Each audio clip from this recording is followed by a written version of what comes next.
Hello, everyone. Can you hear me? Okay. All right. So welcome to our panel.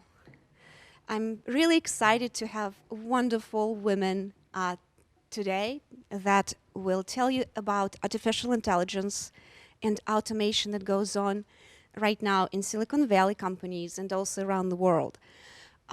We live in a very interesting times when automation is influencing job markets currently around the world, and it will be influencing that in the future as well. I'm very proud to present my panelists, and I've been speaking at this conference for many years, and I'm very grateful to see wonderful women here every year for many years already, and I'm so happy to see all of you. I'm excited to discover the secrets that we'll uncover today, and I would love for panelists to start introductions. Nicole, please tell us a little bit about yourself. Great, thank you. Thanks, Sophia, for hosting this. I'm Nicole Shanahan. I'm the founder and CEO of ClearAccessIP. We are an automation company that built and launched the first neural network, trained in every patent ever written. My background, I'm a lawyer, and I'm super excited to be on this panel because I usually get calls to speak because they need a woman on the panel. And so, I think this just goes to show that, we are leading the way, and there's a long list of women that should be speaking on this topic. So super stoked to be here with this group today. Thank you, Sophia. That's very true.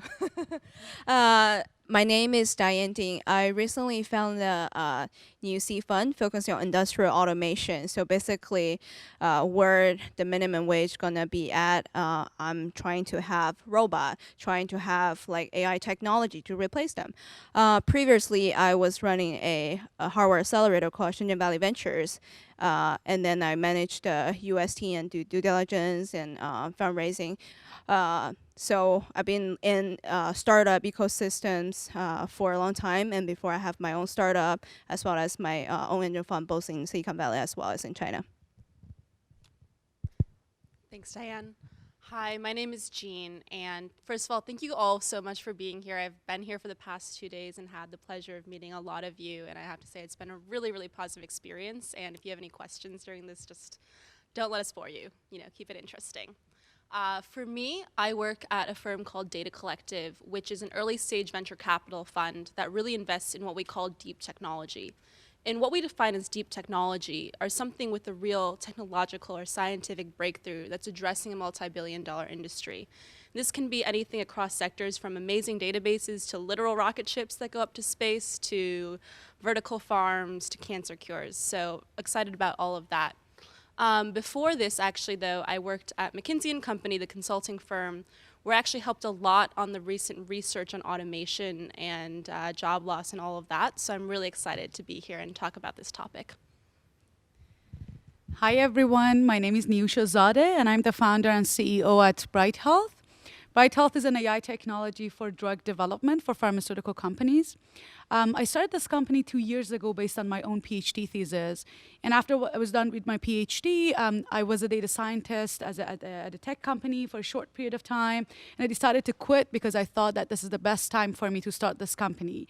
And that could mean that declining lots of offers from good corporates like Google. But I still think that that was the best thing that I did. And my company is 2 years old now.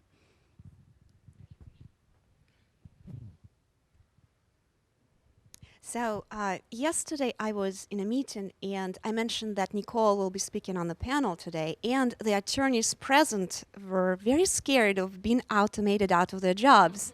So they were asking me, would I be automated of our jobs? So my first question, Nicole, I'd love to ask you, what are the terms of market segmentation for jobs? And are there any models we could follow in that automation? For example, guide mapping of AI tools, and could you give us any examples of that? Sure. Yeah, so I'm a lawyer, and the law is an industry that's highly service-oriented. But that being said, lawyers aren't the only people in the legal industry. In fact, the majority of legal industry employees are non-lawyers. They're secretaries, staff people, business people, and a host of others that really bring legal services to the market.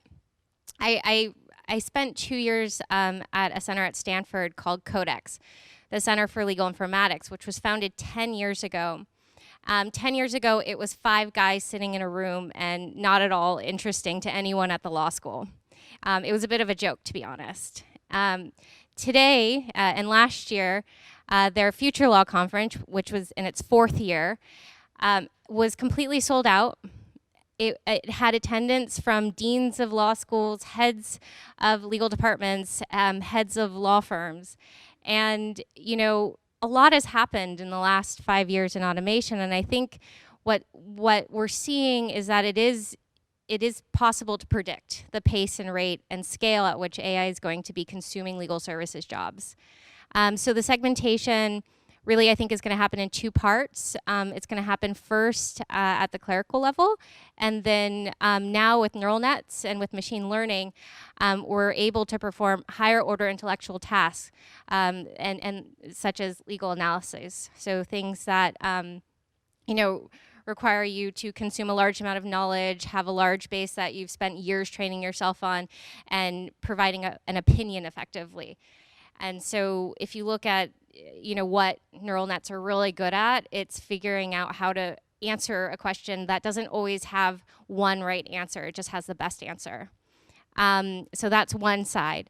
And then on the clerical side, if you look at really, computational logic and big data, where sometimes there's only one right answer, like you can only put this file in this cabinet, there's only one right answer. Computational logic is really great for that. So if you look at this bifurcated approach at thinking about the future of employment, I highly, support this segmentation in terms of looking at, jobs where there's the best answer, and then jobs where there's only one right answer, and then the 2 technical approaches. Yeah. Jump in there, because I think that's a really, really good segmentation for primarily, I think, cognitive jobs like law is, right? But you also start to consider all of the jobs that are physical and emotional and everything like that, and sometimes it's actually remarkable, like the things that we can do with neural nets. Obviously, everyone's heard about AlphaGo at this point, which is an incredibly hard game. But have you ever actually, and I'm sure you would appreciate this, seen a robot try to execute like a pretty basic task like dishwashing or picking and stuff, right? Like there's a lot of work that goes in that. And actually, like when we were working on this at McKinsey, we actually realized that it's strange because the really, really high order tasks, like I don't think anyone's giving their CEO position to a neural net in the next 5 years. And the really low-level tests that we think of, like landscaping and housekeeping, are also incredibly hard. And Diane, I was very curious to ask you, how do people in... Can you hear me? Okay, can you hear me? Oh, okay. Is that better? So I was very curious to know, Diane specializes in China. She's very well known investor in China, and wonderful track record of investments in hardware, robotics, various automation. Recently she was on a panel, and I heard you talk about automating industries such as food, restaurant industries and others. How do women in China see that automation, and what does women population in China think how they may be disrupted, and are they scared that there won't be any jobs left for Chinese women, as well as any older women in the rest of the countries as well, here too. So what do you think about it? Do you have any idea? I think this is the question that will be your answers to this big question. So to begin with, in China, the minimum wage is not an issue right now. So there's a lot of cheap labor. So automation in China is not the thing right now. So the automation that I'm focused on will be like here, which is like the minimum wage in the US in the 2020 will be like at least, plus all the social security tax, everything will be like $18.26, which is like 45% of jump from what we charging currently. So with that, so there will be a lot of minimum wage worker will be replaced or be assisted with robot. For example, like most near minimum wage worker, their job was like cashier, retail sales, cook. So I've been like looking at a lot of solutions in this space because one thing, there's not a lot of labor right now because a lot of the regulations or immigration regulations, because there's we're all like aging society right now, so there are less and less like working laborers right now. So that's why I am looking into this like food and service industry to begin with, and then moving on to advanced manufacturing as well as agriculture tech. Fantastic, thank you. We should use both microphones. So Jean, I have a question for you. And I know Jean is a Wonder Woman of Palo Alto, and she's a wonderful woman investor. She is one of the sharpest investors that I know in the space. And what do you see right now when people come to pitch at your, to your DCVC investment group? Then they come and they pitch to you. What micro trends do you see, and how do you think those micro trends will affect women's employment and women in general? Because I know that there's very few women that are in the space of AI. At least personally, I see that. There's growing numbers in medical space and other also spaces, but still, I think that I would love to know what you think. So what I see a lot right now are really, really smart PhDs trying to find problems for their PhD theses, and some of them are real problems, and some of them I'm like, have you actually ever been in a field or in retail? So I'm seeing a lot of applied computer vision, applied NLP solutions, right? And what that tells me more broadly, though, and this can be anything from, can we use NLP to, scan different kinds of documents and then surface them immediately? Can we use computer vision to look at satellite imagery to identify change, to identify logging, whatever it is? But all of those focus really on what I would call sort of perception tasks or understanding tasks in sort of the cognitive and physical domains, right? So computer vision is amazingly useful for robotics. And people are working on this. People are working on automating themselves. Like, I think in the past 3 months, we've seen probably 6 AI for coding. Like, how do we debug things, right? Yeah, and you get it, because like if I recall most debugging, it's like, all right, check the compiler, now just go Google Slack Overflow for a while, right? That's a large part. And what I'm starting to realize, though, is some of the things that we all thought that were really hard and also have also been traditionally male domains, really cognitive tasks, very physical tasks, are slowly starting to be automated away. But you know what actually holds up all these companies with all of their brilliant technology? It's often the integration. How do I work this into my organization's workflow? How do I really get this to work with our legacy ERP system, right? So where I see women really excelling often is in that sort of integrative systems thinking, big picture thinking. That's really important here, as well as sort of the social and emotional domain of, at the same time, who's really adopting AI right now? It's people. And I have seen a lot of attempts at basically trying to get better emotional robots, but we can all tell the difference, right? We can all tell the difference between when Siri speaks to you and when a good friend speaks to you. And I think that is pretty critical and actually bodes quite well for women's employment. Thank you. And I would love to talk about our rising star in healthcare. I know that there are multiple segments right now in multiple industries disrupted by artificial intelligence. And one of the very important ones for this particular discussion today is healthcare, because, as you know, most caretakers are women. As you see, nurses and, of course, many doctors are also women. And that is a big industry that includes women and will be greatly affected by automation. But would you tell us about your company and how other, what is the future? Absolutely. So as you mentioned, I think there are multiple industries that have gone through that disruption by AI. And if I can tell a a few of them. Maybe finance is one of them. Manufacturing is another one that is made possible with robots, and also customer service that has been disrupted using, natural language processing, voice recognition, all of those AI technology that are pretty new using deep learning and neural nets. But there are a couple industries that I believe are going to be the last industries that are going to be disrupted. Some of them are mainly because they are really hard to solve.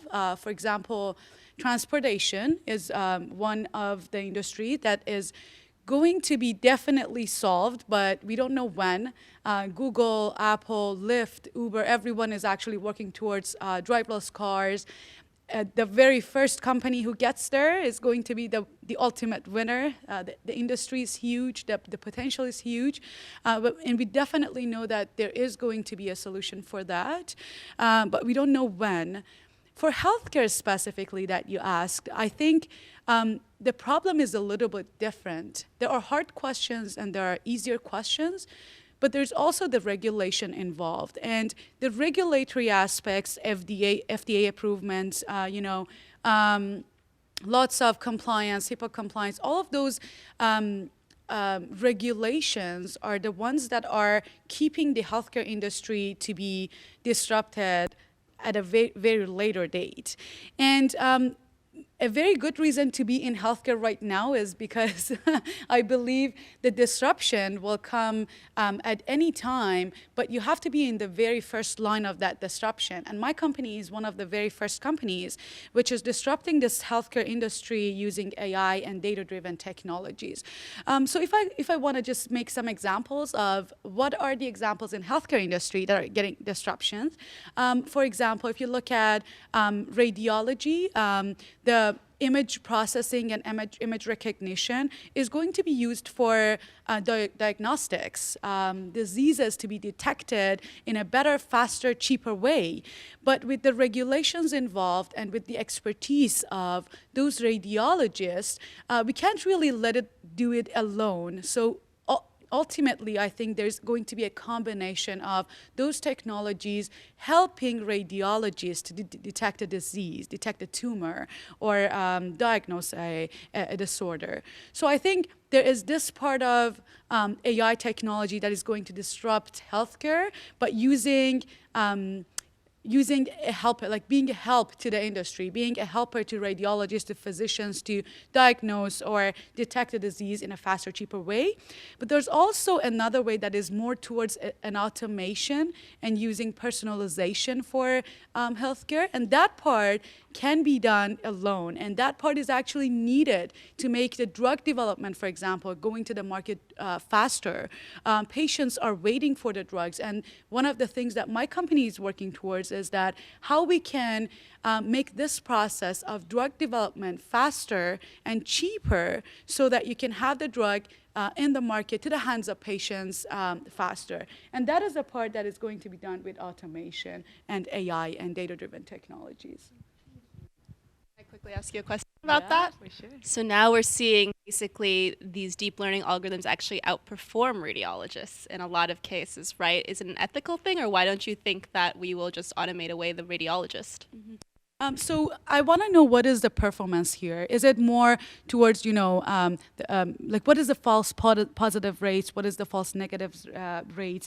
What is the actual rate of disorder detection or tumor detection, for example, in terms of tumors, for radiologists to detect? If it is actually outperforming in any performance level, then I think there is a chance to really save the lives using AI technology, because it's similar to if we are actually comparing it to driverless cars. There's this problem with driverless cars that what if this technology is causing an accident and you can't really save the lives. But if you look into the statistics of today's driving accidents, that's actually a lot of accidents happening. And with driverless cars, there might be accidents, and there will be accidents. But what the question is the rate of accidents is going to be lower, or even equal or higher. And this is a similar situation here. I do believe that if we are outperforming someone's job, I think, and that is actually saving lives. I think that is definitely going to change the way we want to actually perform in that industry. So that's, yeah. Absolutely. Thank you. Yeah.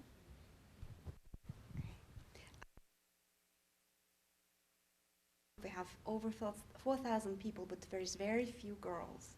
And then I see girls at various panels I speak at in various conferences, and they are young, right out of high school. I was wondering, what would you ladies recommend to young women that are in high school or just fresh out of college?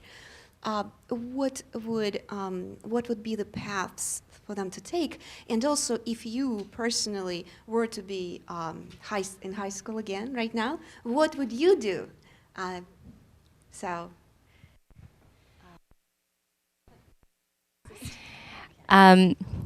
Okay, so first I wanted to respond to Eugene about CEOs being automated away, because when I was in high school, I wanted some type of, I knew I wanted to be a lawyer, but I knew I also wanted to make the legal industry better. I never thought I'd be a CEO, and I oftentimes wish I could automate some of my roles.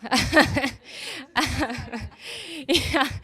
And so, you know, I think if you're a young woman today and you're looking at the state of the world, you've got a lot of data points to work through. I mean, our governments are looking really different right now than they did 20 years ago. Our job market, our global infrastructure, everything is so complex. And I think the first thing would be is training young girls in just understanding their deep worth and value, and everything comes from that. And so if I were in high school today, I would sit and I would really think about what my value system is, and I would work from there. And if it's about, you know, really caring about household and family, I would do something in relation to that. And there's great startups. I mean, you've seen them all, or a lot of them. I'm seeing a lot in the patent space. There's so much innovation happening, and there's really no, you know, one single professional path. But values will lead down any technical. There's a technology solution to almost every single value set out there. So maybe high school is already too late. So what I will recommend is like just get whatever their mom here, like expose your kid to whatever scenario you could be. There's tons of like STEM toys, like robotic, like programming, like games, like just expose them. It doesn't necessarily have your kid going to like girls or going to STEMs, but expose them to whatever the environment they want it to be, like inspire their curiosity. Curiosity is everything. You don't have to go to college nowadays, right? You can learn everything from internet. You can learn everything yourself on your own pace. Like, I know a bunch of like really talented entrepreneurs. They're like dropouts. They don't have to go to schools. Now schools are all different. I know like America's university, they're just a lot of them are not like teaching STEMs right now. So. Right, right, yeah. Yeah, I'll pass on to Jean. Good. Okay. Well, I will take, you know, this being a crowd of relatively technical women, and if I were really talking to myself as a relatively technical woman, which is why I assume they're talking to you in the first place. In high school, first of all, I'd be like, you'll get through high school. It sucks. I still like you, and I'll be fine. Just keep doing you. But more seriously, though, I think you kind of need to figure out a little bit, like, do you really, really like the technology? If that's the case, be world class at that. Because frankly, with AI automating so many of the more mundane tasks, there will not be a place for you if you are mediocre. Be world class and aim for world class, because your expertise will scale in ways it never has been able to do before, because you are doing exception handling. And with even non-AI technologies like teleconferencing and, you know, video and all of that, you can reach people, so many more people from your office than when you saw each of them individually. Now, if you're a little bit more like me and you're like, I really like math, I really like science, but in fact, I do not want to spend my days in lab, Then I think you kind of look for technical proficiency, but then really capitalize on those skills that you can't really teach in the classroom. That comes back to those social and emotional skills and those integrative skills. And make sure you find roles early that allow you to do that. I think like one of the best things about consulting for me was the ability to see how many ways different people lead. And I think that's invaluable as well. I think it was actually very well addressed. My one cent here is technology, technology, technology. I'm a very big fan of technology, and you need to be world class in 10, 20 years to be surviving this industry. My next question would be, what is, with your businesses, with your companies, with your livelihoods involved in technology and AI and automation, what is the biggest lesson that you've learned and would like to pass it on to our audience today?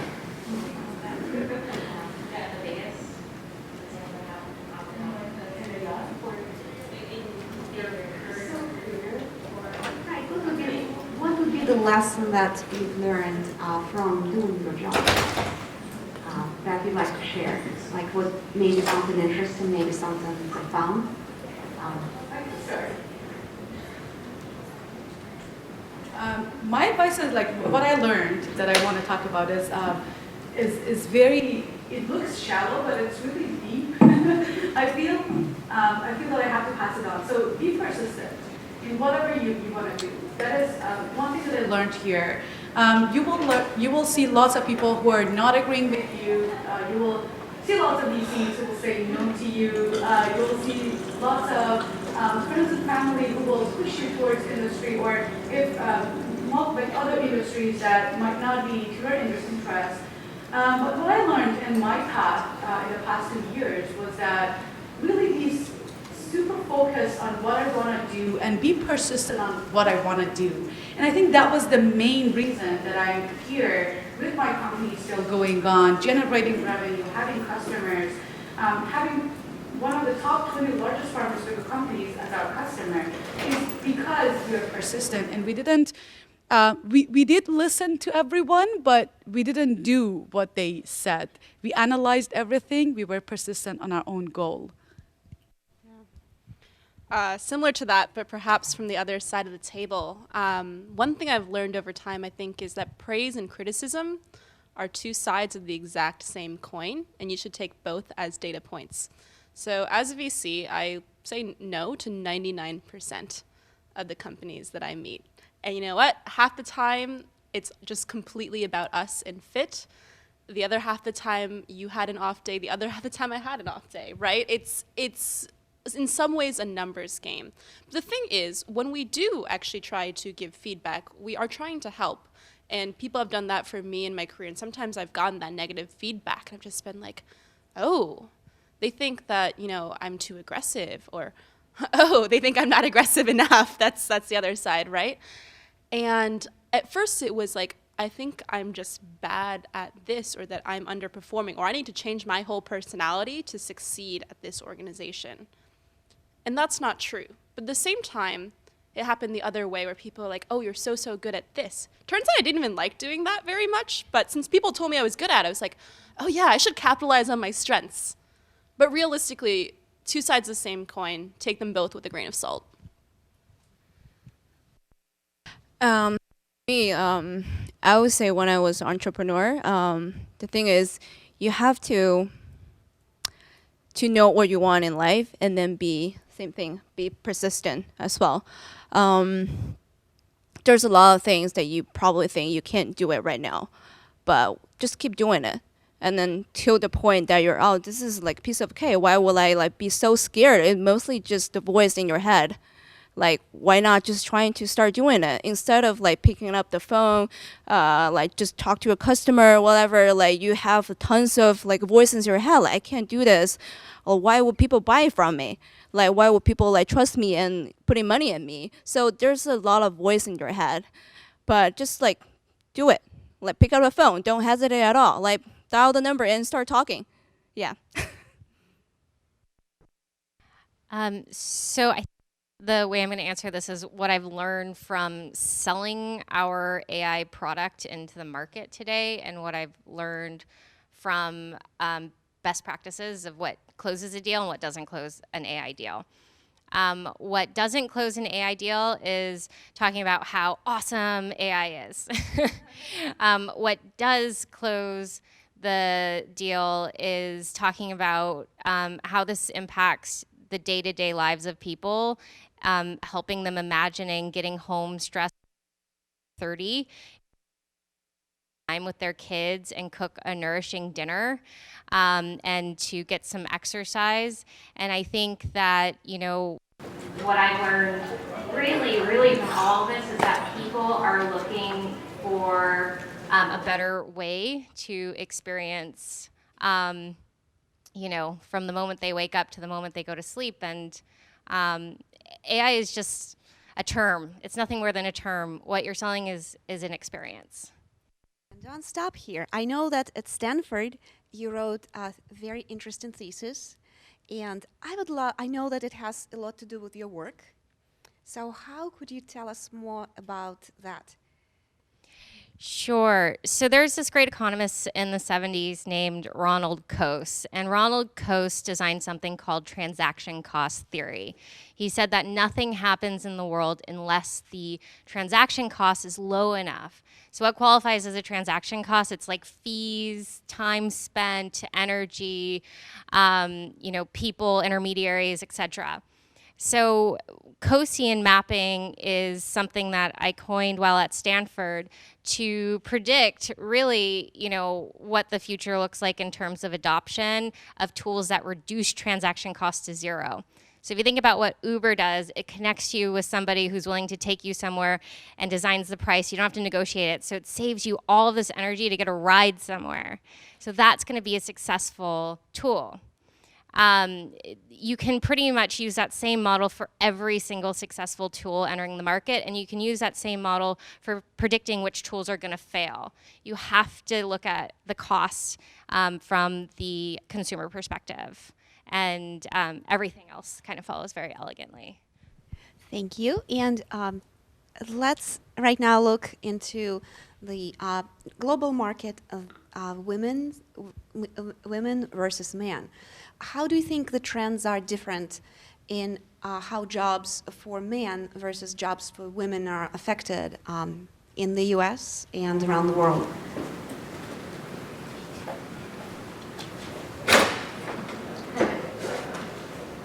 Okay, so I think that historically we've seen men take over when professions get to be high.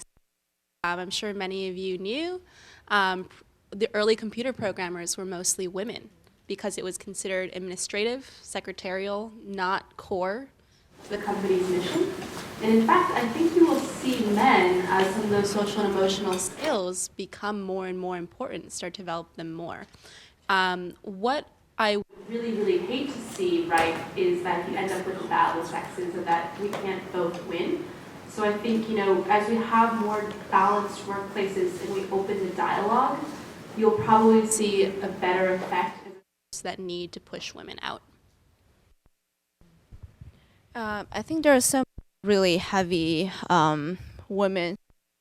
There's a lot of industry that women are really great at, like mostly elementary or secondary, like schools or teaching jobs or nursing job. They're all need a lot of like compassions, like empathies, like a lot of emotional connects. Those are like men cannot like replace.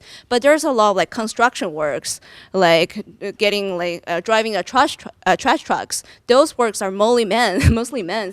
So I think like what Jean said, we don't have to be like either or, like we can like develop as a whole.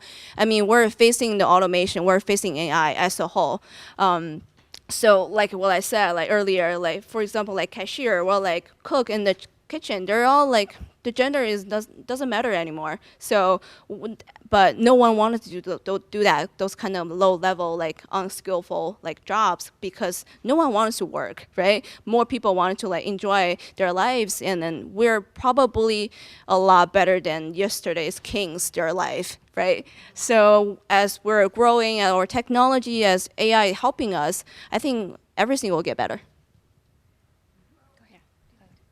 Sure. Sorry, I'm going to jump in. Sorry, guys. I don't know if any of you guys were recently reading that book, Sapiens, by Yuval Harari, right? But you said, we live better than kings. And the question is, do we, right? Like, fewer people die. We now have air conditioning. We have indoor plumbing. I'm very thankful for all of these things. But what technology has done in the past is really forced us to specialize in some very repetitive rote work, right? When you were a farmer, and to be fair, most of them died by the age of 40. There was this very holistic life that you lived with when you did many, many different things. And I'm hoping that AI can free up some of that time. But again, if it just pushes us to specialize and specialize in the few things that AI can't do, that's not clear. Thank you. And I know that what makes all of you guys, ladies, special on this panel is your active participation in the development of artificial intelligence technologies and various companies that you have and companies that you fund, and your thesis and everything else is you are taking action to participate. So how do you all think participation of women ideally should develop in AI technologies to be able to have significant influence onto that development?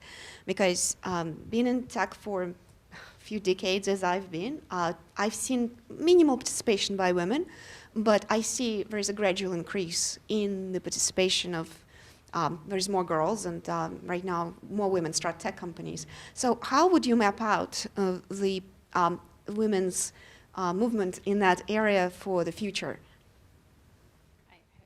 I'd love to answer this one. I think AI is a big part of the story of the women's movement. And the reason being is we're going to see just as many jobs typically taken by men wiped out as they're going to be as women. There's so much gender parity in the AI replacement of jobs. It's almost, I would say, precisely equally weighted in some ways. And how many things in life have been that way up until now? Not a lot. So, given the immunity of AI, or of jobs, sorry, or no, the non-immunity of jobs to replacement, I would say it's a big part of the story. Simply put, I guess, without adding more.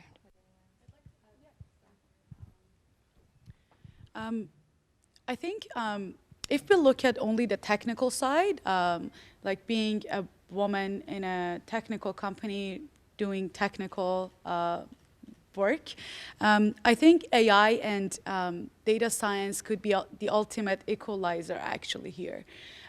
If right now you look at jobs in technology companies like programming, and if you look at the stack, and we have those statistics available for you. If you look into Stack Overflow statistics, there are the statistics available for 2016 that are showing that most of the men are doing more on the back-end side, some on the front side. But if you look at the role of women, you can right away, you can see their role in data science, data analytics, and machine learning. So I looked it up, and there's actually great statistics on what they're developing, what is their stack, what is the area that they're focused on. And the top three technology areas that the women are involved in technical companies is actually data analytics, data science, and machine learning. And if you look into other areas of computer science or other areas, technical areas, you don't see such involvement from women in other areas. So I would say that if women can be very focused on these areas, we see that there's huge interest from their side on data science and machine learning aspects. If they can become really powerful on those areas, ultimately we can see equalizers of those areas on both genders, men and women. One thing, just try to, I think the greatest thing is don't let your algorithms be biased. And when you have diverse teams, that means you don't put in data that is super unrepresentative.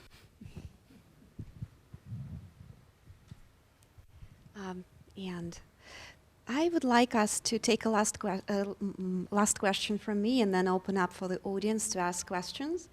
My last question to you ladies would be, as global population ages, you know that every country in the world right now, most of them have more older people than young, and there is certain demographic crisis in many countries that not enough babies born, but population is already burgeoning. So traditionally, women are caregivers for their parents, for their family members, for everyone. You know, they care more than men historically, and the women's jobs in the caregiving market globally. I know that there are a number of companies right now that are automating that. There's robots that help people with disease, sick people, robotic nurses. There's empathy developments going on in the AI right now. What do you think about the global market, global impact of that, and would that be the last frontier for women caregivers to be misplaced? And also, what would be the worst case scenario for the world?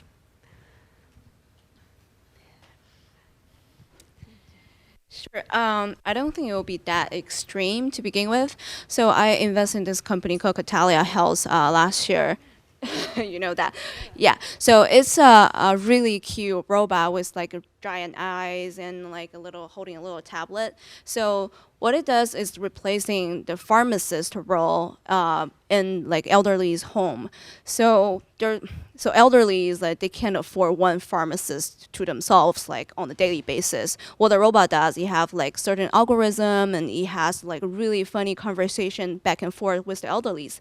So it kind of give them the, like tell them when to eat, what kind of like medicine they should be taking, like whatever question that they have, like kind of just keep them conversational, keep a companion with them. I think with aging population and with less laborers in the future, I think robot as assisting role will be doing more than good than bad for us. And also I wanted to just say quickly that there are lots of studies showing that the caregiver population are at risk of depression, lots of mental disorders. So if we can actually remove that labor and bring the power to the AI technologies and robotics, I think that's a great help for the quality of life, for the health of those individuals as well. I'd like to share a quick story from, I think, someone I met at a dinner or a conference, and he had built this product for the elderly. And they had all these things, you know, like, could it get you some water? Could you, like, check what kind of medications you're doing? The thing is, your robot cannot replace you. Go and call your mother after this session, please. Call your mother. And what they did is what they found out, almost all of their button clicks that they had on this tablet, what they would do is they would keep calling customer support, keep calling customer support. Not because they actually had a problem with the product. The product was great. But they just wanted someone to talk to. They wanted someone to tell their stories about or talk about their children or whatever was going on in their lives. Obviously, that product did not work out. The unit economics do not work out if you cost customer support that much. That just goes to show that there's something that about caregiving that goes beyond the basic tasks, which we can hopefully automate away. But you really do need to go call your mother. And now we'd like to open up questions for the audience. Ladies, would you be kind to repeat the question, because we may just not have the questions on tape. All right. Do you see AI being used or proposed to be used for cyber? Yeah. Super good. Sorry. Do you see AI being used or proposed to being used for cyber? And I assume you mean cybersecurity, right? Okay, yes. And it's becoming such a problem because right now we have more security alerts than anyone knows what to do with. The attacks are more difficult, right? So we actually invested in several companies. Perimeter X, which looks at the behavior of bots on the website and looks at those behavioral signatures to automatically detect and shut down all of those attacks. Others that are, one just is guaranteed, which I have mixed feelings about this, that you will not be phished by basically looking at the endpoints and what is going on at on your computer to prevent that. So I think that that is one of the most salient problems today because we're becoming less and less secure. There are more and more open surfaces. And even if we put every human on the world as a security or InfoSec analyst, I don't think we could handle it all. We need the AI. Great question. Yeah, there's a lot of security problems. Don't worry about it.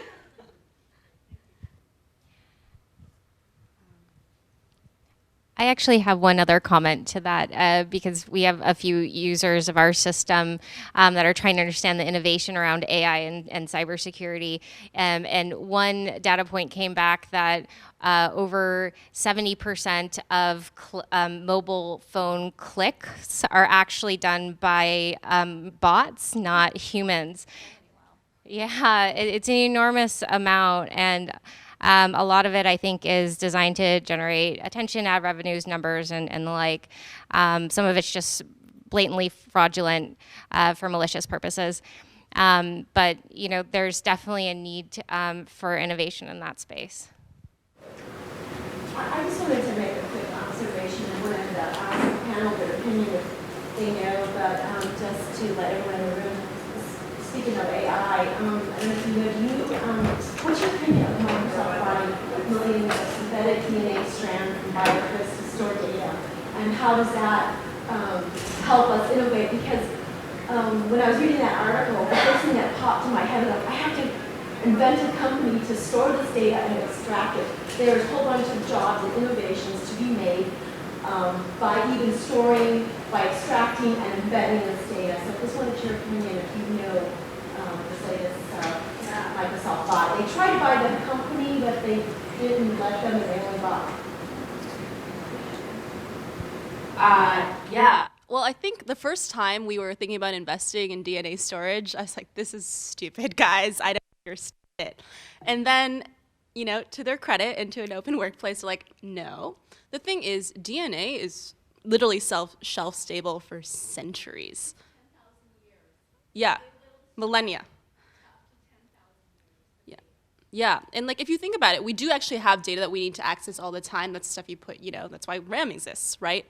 But as all these records become more and more important, data becomes more and more important, I'm actually seeing a huge influx of companies thinking about this. We're about to close. I don't think it's announced yet, so I can't share on a company that is doing that. And on top of that, I think you're benefiting from a lot of the health things in synthesis, right? You have twists and all of that, and then also decoding, sequencing, Illumina. So you're getting this amazing confluence of industries here.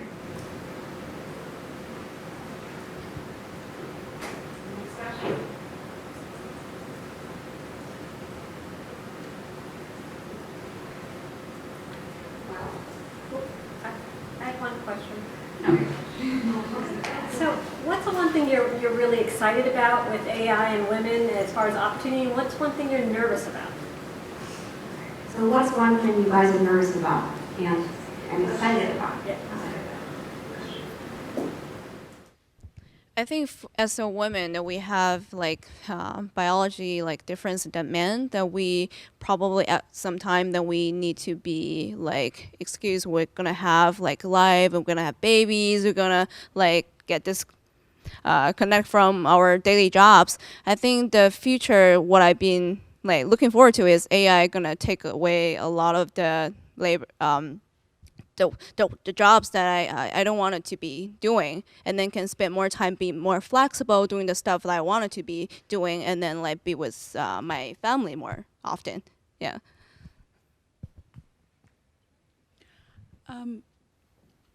I can think of just the products that we're working on. Privacy and security is a huge issue, and in healthcare specifically, you want to really protect the identity of the patients, protect the data, and AI might be able actually to solve that as well, because you are removing the human errors, you're removing the multiple steps that might actually lead to leakage of data. So from my own perspective, I think AI might be able to help on that regard as well. The thing that I'm excited about is I deeply, deeply do believe that AI can usher ultimately a better society and a better life experience. What makes me nervous is that there's a group of us, and a lot in the Valley, who deeply believe that we need universal basic income paired with this new innovation. We need this for the transition, and there's some people talking very loudly about it, and other people who aren't quite on that bandwagon, including people in the federal government right now, and they just are blind. And until we can all get together and start figuring out what that structure looks like, my opinion is it's a state level approach to solving this issue, but we absolutely need it. Absolutely, I fully agree. And my actual last question to the panelists would be, what do you guys think about the controversial topic that Nicole brought up, such as universal basic income? I was debating with myself as if I should publicly ask that question or not, because there's many polarized opinions, and I would love to know what you think about that, and what would be the best case scenario in this case, and possibly worst. What if nobody gets the universal income? What would happen? Should you just start because yours? What if people don't, or what if we don't have a governance structure around basic universal income? I think we're going to have a lot of instability, a lot of frustration, a lot of tribal behavior, to be quite frank, and it's such a missed opportunity.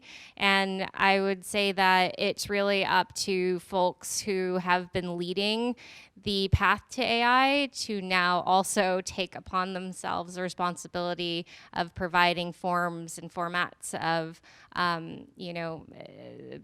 needs, social needs, and societal and community needs. I have quite a contrary opinion. So coming from China, we were communism.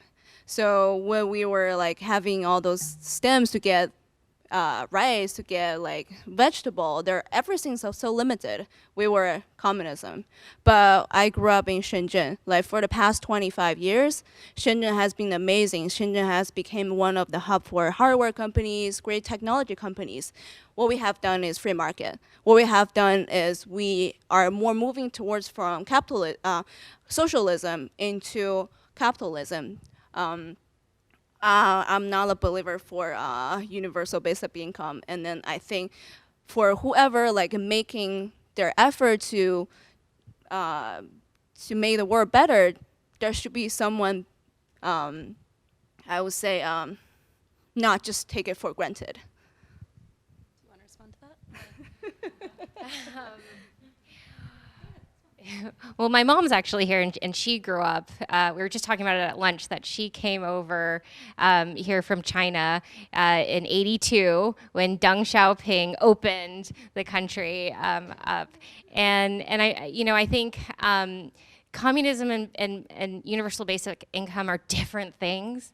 And I think to make that comparison is a disservice to both history and the future. We can argue that afterwards. Yeah. Panels are always way more fun when people don't agree with each other. That's the good part. So for me, I sometimes shy away from this discussion because I grew up in Wisconsin, America's heartland, and now my mother doesn't really understand what I do and also thinks that I've become a quote-unquote coastal elite. And I do feel like right now there's a lot of Silicon Valley hand-wringing that is pretty unique to the area that we live in. That said, I think that, frankly, we are racing as fast as possible to automate the jobs, and people need to eat, right? You need to give people some basic standard of living that they can be humans, or you do get into this weird sort of class warfare situation.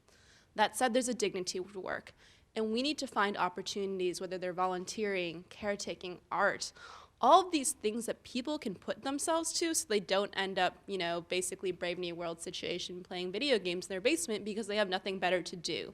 Create meaningful opportunities with the universal basic income.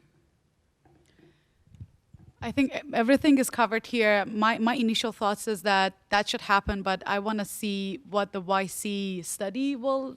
Yeah. So they're running a study. They are actually running a study on, I believe, 1,000 people. I guess it was pretty considerable amount. Yeah, in the East Bay. And I want to know what is the result of that study. I don't know when it will finish. Do you know that timeline? I think a couple years, but you know. Yeah, that's right. You know, Clint. In God we trust. Everyone else bring data.